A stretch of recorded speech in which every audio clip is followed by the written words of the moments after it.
Hey guys, so today I'm going to be showing you this cool chair. I was sent this for my honest review, but it looks super cool, so obviously I wanted to try it out. So it is a wooden growth chair, so it starts out being able to be used by like toddlers and stuff, but I think it said it could be used up to like 200 or 300 pounds. So I am going to get it out of the box and then we're going to build it. Okay, so on this, so here and here, there's holes, but then the middle two are not, so I have to make sure that like the ones with the holes are matched up with the ones that have the holes. So I guess I have to put like one of these metal thingies, like one of these into the hole, so then the screw can go into it. Alright, so I figured out the first one. So in case anyone's confused, because the directions are pretty vague, so to do the bottom ones, so this one and this one have holes, whereas the two in the center do not. They're just going to be held together by the pressure. So when you are putting this part together, let me see if I turn it, if that will show it better. There is like the slot for this to go in. There's a hole on the other side of this, and then there's a hole on the end of this, and then a hole on the inside. So on the inside, you have to put one of these things, and you have to make sure that the part that has like the slit is facing towards you, like out, so you can access it, not on the inside, because you're going to need to hold it still. So you are going to need like a screwdriver or something like that. It does come with like the actual tool to turn them, but like it'd be helpful if like the other end was like the thing to hold this still or something. So you have to put this in, like I said, with the slit facing you, and you have to basically line up so that, hang on, let me show you, so that this hole is going to be lined up with this hole, so that when you put this in here and thread the screw through, it's going to screw like through this, through the wood, and then into this, and this is going to be what locks it in, if that makes sense.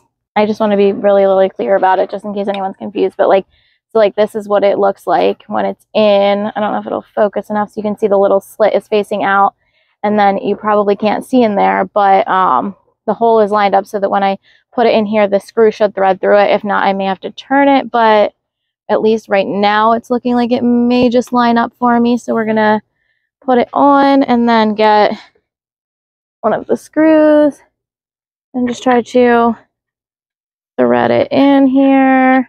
All right, so we are gonna do the backrest now, which is this piece, and this I am guessing is gonna go in the same way.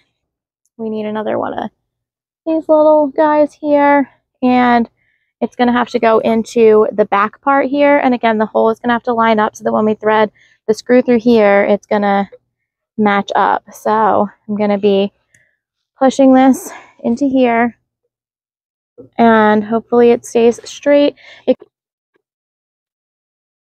Alright, so I got the backrest on, show you here, and then now I have to put on the like footrest, like step part. So again, it's just one of these is going to get pushed in, and then the screw is going to go through the other side.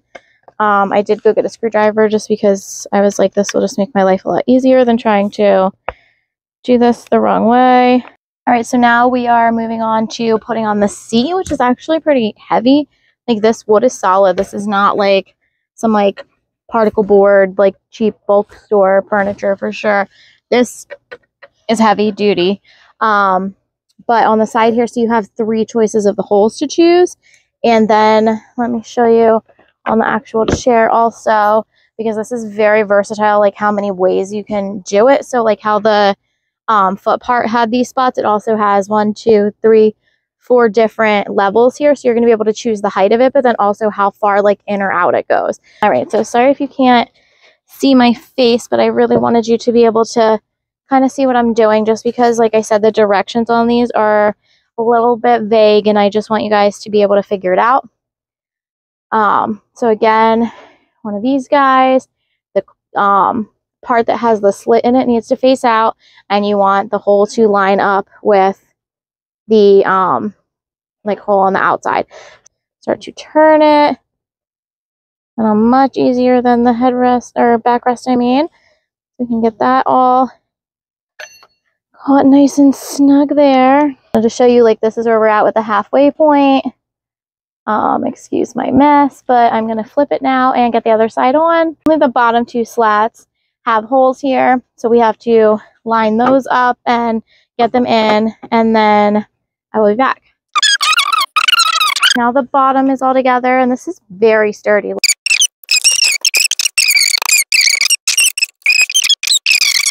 Okay, so I did not tighten this one all the way just because it said to not do it all the way, just to be able to like still move around the other pieces. So now I'm going to put another one of these guys in. Again, the slit facing out so you can use the screwdriver to move it around. And I'm going to put it right in here. And I'm making sure that I'm lining it up with like the same exact hole that I used before, because if not, it's not going to line up.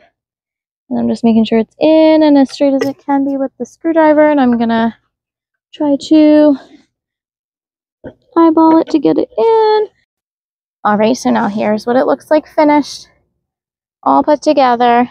And I have the footrest about halfway up, so it could go lower or higher. And the seat is on the highest setting.